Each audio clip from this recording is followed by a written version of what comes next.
శ్రీమాత్రే నమః. శ్రీ గురుభ్యో నమః. ఓం సర్వమంగళమాంగళ్యే శివే సర్వార్థసాధకే శరణ్యే త్రయంబకే గౌరి నారాయణి నమోస్తుతే. ఓం ఐం వారాహ్యై నమో నమః. వారాహి మాత. అసలు వారాహి అనేటువంటి శబ్దం ఎక్కడి నుంచి వచ్చింది? వారాహి అమ్మవారి ఉపాసన ఎలా చేయాలి? ఉపాసన చేస్తే ఏ ఏ సమయాల్లో చేయాలి? ఎవరు చేయాలి? ఎలా చేయాలి? ఇలాంటి ఎన్నో ప్రశ్నలకు సమాధానం, సరైనటువంటి సమాధానం దొరక్క చాలామంది కూడా ఇబ్బంది పడుతూ ఉన్నారు. ముఖ్యంగా వారాహి అనేటువంటి అమ్మవారు మహాలక్ష్మీ స్వరూపిణి. వరాహమూర్తి అవతారంలో విష్ణుమూర్తి యొక్క భార్య రూపంలో ఉండేటువంటి అమ్మవారే వారాహి మాత అని చెప్పబడుతూ ఉంది. మరి వారాహి మాత ఉగ్రదేవతగా ఎందుకు ఆరాధన చేస్తున్నారు? దక్షిణాచారం, వామాచారం అనేటువంటి రెండు ఆచారాలు ఉన్నాయి. ఈ రెండు ఆచారాలు ఎందుకు ఆచరిస్తూ ఉపాసనా మార్గంలో చేస్తున్నారు అనే పెద్ద అనుమానం చాలామందికి ఉంటూ ఉంటుంది. ఏ దేవత అయినా సరే వామాచార, దక్షిణాచారాలు ఎక్కువగా ఉండేటువంటి దేవతలు మన హిందూ ధర్మంలో అనేక మంది ఉన్నారు. వారిలో గణపతి కూడా ఒకరు. ఇలానే సాత్వికంగా కనపడుతూ వామాచార స్థితిలో పూజింపదగినటువంటి ఒక శక్తి ఏదన్నా ఉన్నది అంటే ప్రత్యంగిర, మహాకాళి, ధూమావతి, భగళాముఖి, తార, కాళి ఇలాంటి శక్తులతో పాటుగా వారాహి అమ్మవారు. మనం ఏవైతే సప్తమాతృకలు అని చెప్పుకుంటూ ఉంటామో 7 అమ్మవార్లు, వారిలో ఒక ముఖ్యమైనటువంటి దేవతే వారాహి అమ్మవారు. ఈ వారాహి అమ్మవారు ఎక్కడ ఉంటుంది, ఎలా ఉంటుంది అంటే ముఖ్యంగా ఆడవాళ్ళు ప్రతినిత్యం చేసేటువంటి లలితా సహస్రనామ పారాయణలో చాలా ప్రధానమైనటువంటి నామాలతో ఈ అమ్మవారి గురించి వర్ణింపబడుతూ ఉన్నది. ఎలా అంటే లలితా అమ్మవారి సైన్యాధిపతిగా వారాహి అమ్మవారిని నియమించడం జరిగింది. దీనివల్ల మనకు జరిగేటువంటి ఈ అమ్మవారి ఉపాసన వల్ల, పూజ వల్ల, ఆరాధన వల్ల, జపం వల్ల, తపస్సు వల్ల, యజ్ఞ యాగాదుల వల్ల, హోమం వల్ల కలిగేటువంటి ఫలితం ఎలా ఉంటుంది అంటే ముఖ్యంగా జయాన్ని చేకూర్చేటువంటి, అలాగే ఆత్మజ్ఞాన వివేకము. ముఖ్యంగా ఈ ఆత్మజ్ఞాన వివేకమైనటువంటి లక్షణాల గురించి చెప్పుకోవాలంటే ఆంజనేయ స్వామి వారి గురించి చెప్పుకోవాలి. ఆయన ఎవరి దగ్గర ఎంతవరకు ఎలా ఉండాలో బాగా తెలిసినటువంటి వాళ్ళలో ఆంజనేయ స్వామి వారు మనకు బాగా తెలిసినటువంటి ఒక శక్తి స్వరూపం. అలాగే అలాంటి ఆలోచన విధానాన్ని, ఎలా తెలివిగా మాట్లాడాలి, ఎలా కార్యదక్షత కలిగి ఉండాలి, కార్యం సాధించే వారికి కావలసినటువంటి ధైర్య సాహసాలు ఎంతవరకు కావాలి, ఇవన్నీ కూడా సమకూర్చేటువంటి దేవతే వారాహి అమ్మవారుగా చెప్పబడుతూ ఉంది. ఎందువల్ల లలితా అమ్మవారికి సైన్యాధిపతిగా ఉన్నటువంటి కారణం చేత ఇందులో దివ్యమైనటువంటి ఒక రాజకీయ పదవులు కావచ్చు, ఉన్నతమైనటువంటి ఉద్యోగాలు కావచ్చు, ఉన్నతమైనటువంటి వ్యాపారాభివృద్ధి కావచ్చు, ఉన్నతమైనటువంటి ఉద్యోగ స్థితిలో సంస్థలో పనిచేస్తూ కూడాను దాంట్లో రాణింపు కలగడానికి కూడా ఈ యొక్క అమ్మవారి అనుగ్రహం ద్వారా తప్పనిసరిగా కార్యం దిగ్విజయంగా పూర్తి చేసుకోవచ్చు. అంతేకాకుండా వారాహి అమ్మవారు ముఖ్యంగా భూ, గృహ, వివాద వ్యవహారాలలో అత్యంత కీలక పాత్ర వహించేటువంటి శక్తి స్వరూపణగా ఆ యొక్క వారాహి అమ్మవారిని చెప్పబడుతూ ఉన్నది. మనం ఎందువల్ల అంటే అమ్మవారి చేతిలో ఉండేటువంటి ఆయుధాలు కనుక మనం గమనించినట్లయితే ముఖ్యంగా నాగలి, రోకలి ఈ రెండు ఉంటాయి. నాగలి ఏం చేస్తూ ఉంటుంది? భూమిని దున్నుతూ వ్యవసాయం చేస్తూ ఉంటాం. తదుపరి వచ్చినటువంటి ధాన్యాన్ని మనం చక్కగా దంచుకొని వచ్చినటువంటి ధాన్యంతో మనం వండుకొని తింటాం. అంటే సర్వమానవాళికి కావలసినటువంటి ఆహారాన్ని అందించేటువంటి శక్తి కూడా వారాహే. ముఖ్యంగా చాలామంది కూడాను మరి ధాన్యం వస్తుంది, తింటున్నాం, శక్తి వస్తుంది అనుకుంటున్నారు. నిజంగా ఓ మాట చెప్పాలంటే శక్తి అంటే ప్రతి మనిషిలో ఉండేటువంటి ఒక ఆలోచన విధానం ఏదైతే ఉంటుందో అదే శక్తిగా చెప్తూ ఉంటారు. ఇప్పుడు అర్ధనారీశ్వర తత్వం తీసుకుంటే ఈశ్వరుడు అమ్మవారు, పార్వతీదేవి పరమేశ్వరుడు ఇద్దరు సగం సగంగా చెప్పబడుతూ ఉన్నారు. నిజానికి చెప్పాలి అంటే పార్వతీ పరమేశ్వరులు ఇద్దరు కూడాను అర్ధనారీశ్వర తత్వం అంటే శరీరాలు పంచుకోవడం కాదు, ఒకే శరీరంలో ఇద్దరు కలిసి ఉండడం కాదు, ఒకరి శరీరంలో మరొకరు ఆలోచన స్వరూపంగా శక్తి స్వరూపంగా వారిలో నిమిడీకృతం అయి ఉండడమే ఆ యొక్క పార్వతీ పరమేశ్వరుల అర్ధనారీశ్వర తత్వం. అలాగే ప్రతి మనిషిలోనూ ఒక శక్తి ఉంటుంది, ప్రతి పురుషుడిలో ఒక శక్తి ఉంటుంది. ఆ శక్తే ప్రకృతి స్వరూపిణి. మరి భూమి అంటే ప్రకృతికి సంబంధించినటువంటి ఒక ముఖ్యమైనటువంటి లక్ష్యం ఇది కదా, సాధనం కదా. భూమి లేకపోతే ఏ పంటలు పండవు, ప్రకృతి అనేటువంటిదే ఉండదు. కాబట్టి ఈ భూ వివాదాలకు సంబంధించినటువంటి కోర్టు వ్యవహారాలు కావచ్చు, అన్నదమ్ముల మధ్య కావచ్చు, ఎవరైనా మన భూములు అన్యాక్రాంతం చేస్తే వారి మీద మనం వేసినటువంటి కేసులు కావచ్చు. అలాగే గృహయోగం, నూతన గృహయోగం, ఎన్నో సంవత్సరాల నుంచి ఇల్లు కట్టాలి, ఇల్లు కొనుక్కోవాలి అని చాలామంది కోరికలు ఉంటాయి. అలాంటి వారి కోరికలు తీరాలి అంటే గృహయోగం కలగాలి, తప్పనిసరిగా మనకి నూతన గృహయోగం కలగాలి అంటే ఆ యొక్క వారాహి మాత అనుగ్రహం చాలా చాలా అవసరం. ఎలా?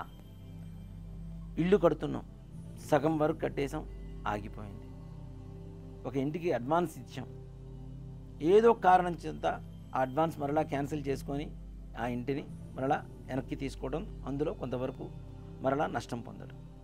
అలాగే గృహం కొనుక్కొని గృహప్రవేశం చేయలేనటువంటి యోగం, ఎందుకు లోపలికి వెళ్ళలేకపోతున్నామో తెలియదు, అలా ఎందుకు దాని మీద అంత డబ్బును ఖర్చు పెట్టామో అర్థం కాని పరిస్థితుల్లో కూడా ఆ ఇల్లు అమ్మవలసినటువంటి పరిస్థితులు.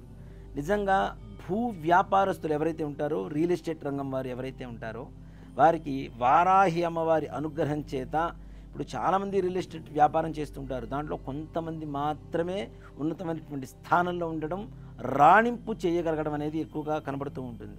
వారికి ముఖ్యంగా ఆ భూవరాహ అమ్మవారి పరిపూర్ణమైనటువంటి అనుగ్రహం ఉందని చెప్పడానికి ఏమాత్రం కూడా సంశయించాల్సిన అవసరం లేదు. ఇలానే కాకుండా పిల్లలు విద్యాబుద్ధులు ఎవరైతే వ్యసనాల బారిన పడుతున్నారో, పరస్త్రీ వ్యామోహంతో ఉంటారో, దుర్వ్యసనాలు అంటే మద్యం కావచ్చు, మద్యపానం, ధూమపానం, ఇలాంటివి ఏవైనా సరే దుర్వ్యసనాల బారిన పడుతున్నారో అలాంటి వారిని సన్మార్గంలో నడిపించేటువంటి ఒక శక్తి కూడా వారాహి శక్తి. ఇందాక చెప్పుకున్నాం మనం, ఆలోచన శక్తి, ధారణా శక్తి అంటాం దాన్ని మనం. ఆ ఆలోచన శక్తిని ఏదైతే ఈ జీవితానికి పనికిరాదు, ఈ జీవిత మార్గానికి కావలసినటువంటి సుగమమైనటువంటి ఒక మార్గాన్ని చూపించేటువంటి శక్తి కూడా ఆ యొక్క వారాహి శక్తి అవుతుంది. చూడండి, భార్యాభర్తల మధ్యలో ఏదైనా చిన్న చిన్న వివాదాలు వస్తూ ఉంటాయి, దీనివల్ల విడాకులు తీసుకోవడం, విడిపోవడం ఇలాంటివి కూడా జరుగుతుంటాయి. ఇలాంటి వారికి పరస్పరమైనటువంటి ఆకర్షణ కలిగజేసేటువంటి శక్తి కూడా ఆ యొక్క వారాహి అమ్మవారికి ఉంటుంది. మన పిల్లలు ఉంటారు, దుర్వ్యసనాల పాలైపోయి మన మాట వినకుండా, ఈ స్నేహితులు, దుస్నేహాలు, అలానే మనం వద్దన్నా సరే ఏదో వారు ప్రేమించారు అనేటువంటి ఒక వ్యామోహంలో ఆ అమ్మాయి వారి కుటుంబం, వారి సంబంధం సరైనదా కాదా అని చెప్పి అనాలోచితంగా అమ్మాయినే వివాహం చేసుకొని కొన్ని రోజుల తర్వాత మరలా వారిద్దరి మధ్యలో చిన్న సమస్యలు రావడం, వారిద్దరు విడిపోయేటువంటి పరిస్థితి రావడం, ఇలాంటివన్నీ కూడాను ఈ అమ్మవారి అనుగ్రహంతో తప్పనిసరిగా సన్మార్గంలో నడిపించేటువంటి అవకాశం సంపూర్ణంగా కనపడుతూ ఉంటుంది. అంటే వారాహి అమ్మవారి అనుగ్రహం కలిగితే చాలు, మనం సంకల్పించిన సకల కార్యం కూడాను నిర్విఘ్నంగా దిగ్విజయంగా పూర్తి చేసుకోవచ్చు అని చెప్పడానికి మంచి అవకాశం లభిస్తుంది. అంతేకాకుండా ఈ అమ్మవారి ఉపాసనా మార్గం ఎలా చేయాలి? ఉపాసన వేరు, ఆరాధన వేరు. ఉపాసన అంటే నిజంగా చెప్పాలి అంటే తగిన జాగ్రత్తలు తీసుకొని మాత్రమే చేయాలి. ఎలా పడితే అలా చేసామనుకోండి చాలా వికటించేటువంటి అవకాశాలు ఎక్కువగా కనపడుతూ ఉన్నాయి. ఇప్పుడు అమ్మ ఎవరికైనా అమ్మే కదా, అమ్మవారు మాకు కూడా అమ్మే కదా అంటే మనం తప్పు చేస్తే అమ్మ ఒక దెబ్బ కొడుతుందా, కొట్టదా? అలాగే వారాహి అమ్మవారికి చేయవలసినటువంటి నియమాలలో కూడా మనం ఏదైనా తప్పుగా చేస్తే తప్పనిసరిగా దాని విపరీతమైనటువంటి ఫలితాలు కూడా పొందేటువంటి అవకాశం కూడా లేకుండా పోలేదు. కాబట్టి ఉపాసనా మార్గం కంటే కూడాను ఆరాధనా మార్గం, ఆరాధన అంటే ఆరాధించడం, ధ్యానించడం, స్తుతించడం. అమ్మా నువ్వు అలా ఉన్నావు, అమ్మా నువ్వు ఇలా ఉన్నావు, నీకు ఆ శక్తి ఉంది, నాకు ఇలా అనుగ్రహించు, నాకు ఈ పని చేసి పెట్టు, అష్టోత్తరంలోనూ సహస్రనామంతోనూ అమ్మవారి నామస్మరణతోనూ అమ్మవారి ఆరాధన చేయడం వేరు, ఉపాసనా మార్గం వేరు. ఇక్కడ ముఖ్యంగా ఈ అమ్మవారిని గుప్త నవరాత్రులు అని చెప్పి రేపు రాబోతున్నాయి. ఆషాఢ శుద్ధ పాడ్యము నుంచి జూలై 6వ తారీఖు నుంచి జూలై 15వ తారీఖు వరకు ఆషాఢ శుద్ధ నవమి వరకు వచ్చేటువంటి నవరాత్రులు గుప్త నవరాత్రులు అంటాం. మనకి ముఖ్యంగా సంవత్సరం మొత్తం మీద 4 నవరాత్రులు వస్తాయి. ఒకటి చైత్రశుద్ధ పాడ్యం నుంచి చైత్రశుద్ధ నవమి అంటే శ్రీరామనవమి వరకు వచ్చేటువంటి నవరాత్రులని వసంత నవరాత్రులు అని చెప్పి పిలుస్తూ ఉంటాం. వసంత నవరాత్రులలో ఎక్కువగా లలితాదేవిని ధ్యానిస్తూ ఉంటాం, లలితాదేవిని ఉపాసన పూజ చేస్తూ ఉంటాం. అలాగే శ్రీమద్దేవి శరన్నవరాత్రులు, శరన్నవరాత్రులు అంటే శరదృతులు వచ్చేటువంటి ఆశ్వీజ మాసం శుద్ధ పాడ్యం నుంచి ఆశ్వీజ శుద్ధ నవమి వరకు వచ్చేటువంటి దసరా అంటాం కదా, అదే శ్రీమద్దేవి శరన్నవరాత్రి మహోత్సవాలు. ఆ యొక్క సమయంలో దుర్గాదేవిని పూజిస్తూ ఉంటాం, నవదుర్గల్ని ఆరాధన చేస్తూ ఉంటాం. అలాగే ఇంకొక నవరాత్రి మాఘశుద్ధ పాడ్యమి నుంచి మాఘశుద్ధ నవమి వరకు వచ్చేటువంటి నవరాత్రులను శ్యామలా నవరాత్రులు అని పిలుస్తూ ఉంటాం. ఆవిడే రాజశ్యామల, మాతంగి, నీలా సరస్వతి అని చెప్పి పిలుస్తూ ఉంటాం. వాటిని శ్యామలా నవరాత్రులు అని పిలుస్తాం. అలాగే ఆషాఢ శుద్ధ పాడ్యం నుంచి ఆషాఢ శుద్ధ నవమి వరకు వచ్చేటువంటి నవరాత్రులనే వారాహి నవరాత్రులు అంటాం. ముఖ్యంగా వారాహి అమ్మవారి ఉపాసన అనేది రాత్రి సమయాల్లో చేయాలి. ఇందాక మనం చెప్పుకున్నాం కదా, రాజశ్యామల నవరాత్రులు, ఈ వారాహి నవరాత్రులు గుప్త నవరాత్రులు అని చెప్పి పిలుస్తూ ఉంటాం. అంటే గుప్తంగా అంటే రహస్యంగా ఉండేటువంటి దేవతలు, రహస్యంగా ఆరాధన చేయవలసినటువంటి దేవతలు. అంటే రాత్రిపూట, రాత్రి అంటే చాలామంది కూడాను సాయంత్రం 6:30 కాగానే చీకటి పడిపోయింది, సూర్యుడు వెళ్ళిపోయాడు, ఆకాశం అంతా నల్లగా అయిపోయింది, అలా కాదు. కనీసం 8 గంటల నుంచి ప్రారంభమైతే రాత్రి 2 గంటల వరకు అమ్మవారి ఉపాసన కానీ ఆరాధన కానీ చేయడం అనేది చాలా ఉన్నతమైనటువంటి పరిస్థితి. అంతేకాకుండా ఈ దేవతల్ని శీఘ్ర దేవతలు, రాత్రి దేవతలు అని చెప్పి పిలుస్తూ ఉంటాం. ఈ యొక్క దశమహావిద్యలు కావచ్చు, సప్తమాతృకుల్లో ఉండేటువంటి వారాహి అమ్మవారు కావచ్చు, ఇలాంటి దేవతల్ని ఎక్కువగా శీఘ్ర దేవతలను పిలుస్తాం. అంటే అతి త్వరగా మనల్ని అనుగ్రహిస్తూ అతి త్వరగా మన కార్యసిద్ధిని చేయగలిగినటువంటి శక్తి అని చెప్పడానికి ఈ యొక్క పేరు ఉంటుంది. శీఘ్ర దేవతలు అనేటువంటి నామకరణం ఉంటుంది. అలాగే ఇందాక మనం చెప్పుకున్నాం రాత్రిపూట ఉపాసన చేయాలి అని. ఎందుకు అంటే రాత్రి దేవతలు, ఇప్పుడు మీ గురించి మీ ముందు మాట్లాడితే ఎవరైనా మీకు గొప్పగా ఆనందంగా ఉంటుంది. అలాగే అమ్మవారు సంచరించేటువంటి సమయంలో అమ్మవారి ఆరాధన చేయడం అనేది చాలా ఉన్నతమైనటువంటి మార్గం. అలానే అమ్మవారి అనుగ్రహం త్వరితగతిన మనకి కలగడానికి అవకాశం ఉండేటువంటి మార్గం కూడా రాత్రి సమయంలో. మరి అమ్మవారికి దక్షిణ వామాచారాలు 2 ఉన్నాయి. వీటిలో ఏ ఆచారం చేయాలి అంటే ఎప్పుడు కూడాను సదాచారం దక్షిణాచారం, కుడి చేత్తో సాత్వికమైనటువంటి ఆహార పదార్థాలతో హోమద్రవ్యాలతో పూజ, అమ్మవారికి పూజ చేసుకున్నా హోమం చేసుకున్నా సాత్వికమైనటువంటి పదార్థాలతో చేయడం అనేది చాలా విశేషమైనటువంటి మార్గం. మరి అమ్మవారికి నివేదనగా ఏం చేయాలి, ఏం పెట్టాలి అంటే ఇందాక మనం ఏం చెప్పుకున్నాం, భూమికి అధిపతి, భూ వివాదాల పరిష్కారానికి మంచి మార్గము ఈ అమ్మవారు అని చెప్పుకున్నాం. వ్యవసాయం చేసేటువంటి రైతులకైనా, గృహ యోగాలకైనా, భూములు కొనాలి అనుకునేటువంటి వారికైనా, ఆస్తులు పెంచుకోవాలి, స్థిరాస్తి యోగం ఎక్కువగా కలగడానికైనా అమ్మవారి అనుగ్రహం కావాలి. కాబట్టి భూమికి సంబంధించినటువంటి దేవత కాబట్టి భూమి లోపల పండేటువంటి దుంప కూరలు ఏవైతే ఉంటాయో, చిలకడ దుంప కావచ్చు, బంగాళదుంప కావచ్చు, క్యారెట్ బీట్రూట్ ఇవన్నీ కూడా మన సంపదలు కాదు కాబట్టి, మన కూరగాయలు కాదు కాబట్టి, ఇలా దుంప కూరలు ఏవైతే ఉంటాయో అవి ముఖ్యంగా. అలాగే వేరుశనగలు, మనకి శనక్కాయలని చెప్పి తింటూ ఉంటాం, పల్లీలు అంటాం. ఈ పల్లీలు కూడా భూమి లోపలే పండుతాయి కాబట్టి అవి కూడా తప్పనిసరిగా తీసుకొని ఉడకబెట్టి అమ్మవారికి నివేదన చేయడం అనేది చేయవచ్చు.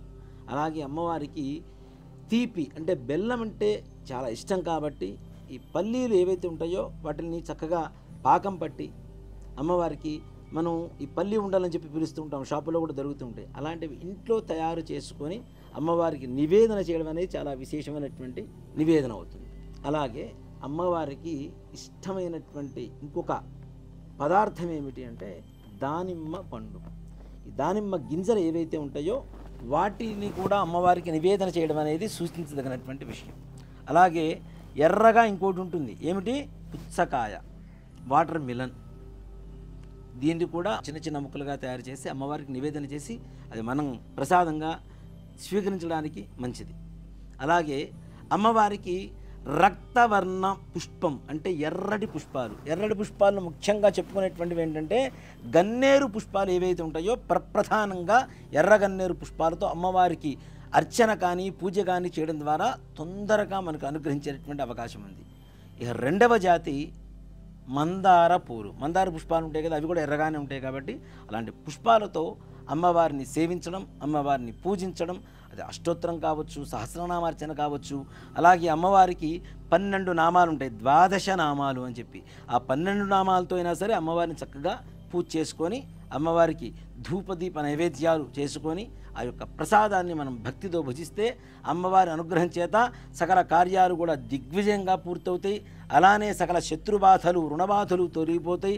అలాగే ముఖ్యంగా చెప్పాలంటే అనారోగ్య సమస్యలు, ఉన్నత పదవీ యోగాలు, అలాగే శత్రుబాధలు తొలగిపోవటం, ఇవన్నీ కూడా తప్పనిసరిగా విశేషమైనటువంటి స్థాయిలో మనకు కలుగుతాయి. కాబట్టి ఆ యొక్క వారాహి అమ్మవారి అనుగ్రహం పొందడానికి వారాహి నవరాత్రులలో ప్రతి ఒక్కరూ కూడాను కలశం పెట్టుకోవడము అంటే ఏదో మనకు చెంబు పెట్టేసాం, దాంట్లో నీళ్లు పోసేసాం, కొద్దిగా 2 మామిడాకులు వేసేసాం, ఒక కొబ్బరికాయ పెట్టేసాం, దాని మీద ఒక బ్లౌజ్ పీస్ పెట్టేసాం, అమ్మవారు అమ్మ రామ్మ అంటే కాదు. మంత్ర విధానంగా ఒక బ్రాహ్మణోత్తముని మీ ఇంటి పురోహితుని పిలిపించుకొని చక్కగా ఆ యొక్క కలశంలో వారాహి అమ్మవారిని ఆవాహన చేయడం కానీ, లేదు అది కూడా శక్తి లేదు నిజంగానే చిన్న పసుపు ముద్దతో, పసుపు అంటే అమ్మవారికి చాలా ఇష్టం కాబట్టి పసుపుని మనం సంస్కృతంలో ఏమంటాం? హరిద్రం అంటాం. దరిద్ర్య దుఃఖ వినాశని హరిద్రిని. కాబట్టి ఈ యొక్క పసుపుతో గౌరీ అమ్మవారిని తయారు చేసుకొని పసుపు గౌరీదేవిలో కూడా వారాహి అమ్మవారిని ఆవాహన చేసుకొని పూజ చేసుకోవచ్చు. తదుపరి ఆ యొక్క అమ్మవారి గౌరీదేవి పసుపుని చక్కగా ఆడవారైతే ముఖానికి పూసుకోవడం, మగవారైతే తిలకధారణగా ధరించడం అనేది సూచించదగినటువంటి విషయం. ముఖ్యంగా ఈ అమ్మవారి ఏవైతే నవగ్రహ బాధలు కలిగి బాధపడుతున్నారో, శని బాధలు బాలేదు, రాహుగ్రహం బాలేదు, ఇట్లా ఏవైతే గ్రహ బాధలతో బాధపడుతున్నారో వారికి కూడా ఈ గ్రహ సంచారం అనేది ప్రతికూలం నుంచి అనుకూలానికి మార్చగలిగినటువంటి ఏకైక శక్తి స్వరూపిణి యొక్క వారాహి అమ్మవారు అని చెప్పి పరిపూర్ణంగా విశ్వసించవచ్చు. రాబోయేటువంటి గుప్త నవరాత్రులు ఏవైతే వారాహి నవరాత్రులు ఉన్నాయో జూలై 6వ తారీఖు నుంచి జూలై 15వ తారీఖు వరకు ప్రతినిత్యం చక్కగా పూజ చేసుకోండి. చెప్తున్నాను, ఉపాసన విధానానికి వెళ్ళకండి. అది గురువు లేకుండా తీసుకొని ఉపాసన తీసుకొని ఏదో యూట్యూబ్లో మంత్రాలు దొరుకుతున్నాయి, మేము మంత్రం చేస్తాం, జపం చేసేస్తాం, దానివల్ల మాకేదో వస్తుందో అనేటువంటి విధానాలతో మాత్రం వెళ్ళకండి దయచేసి. ఆరాధన అనేది చాలా దివ్యమైనటువంటి ఒక మార్గం. ఇప్పుడు మనం చూడండి, ప్రతి ఒక్కరు కూడా ఎవరైనా ఆరాధన భావంతో మనల్ని చూస్తున్నారు, మనల్ని ఆరాధిస్తున్నారు అంటే మనం ఎంత ప్రశాంతంగా వాళ్ళకి కావలసినవన్నీ ఇస్తూ ఉంటాం. మన ఇంట్లో పిల్లలకు కావచ్చు, మన స్నేహితులకు కావచ్చు, ఎవరికైనా మన దగ్గర పనిచేసేటువంటి ఉద్యోగస్తులకు కావచ్చు. అలాగే మనమందరం కూడా మాత యొక్క బిడ్డలం కాబట్టి, పిల్లలం కాబట్టి అమ్మవారి అనుగ్రహం కావాలి అంటే ఆరాధన భావంతో మాత్రమే అమ్మవారికి పూజ చేయండి.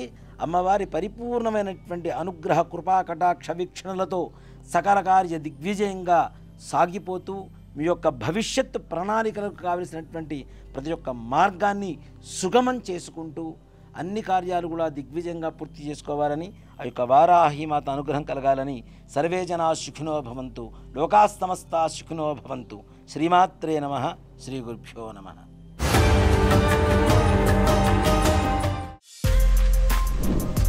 For more videos like this, subscribe Big TV channel.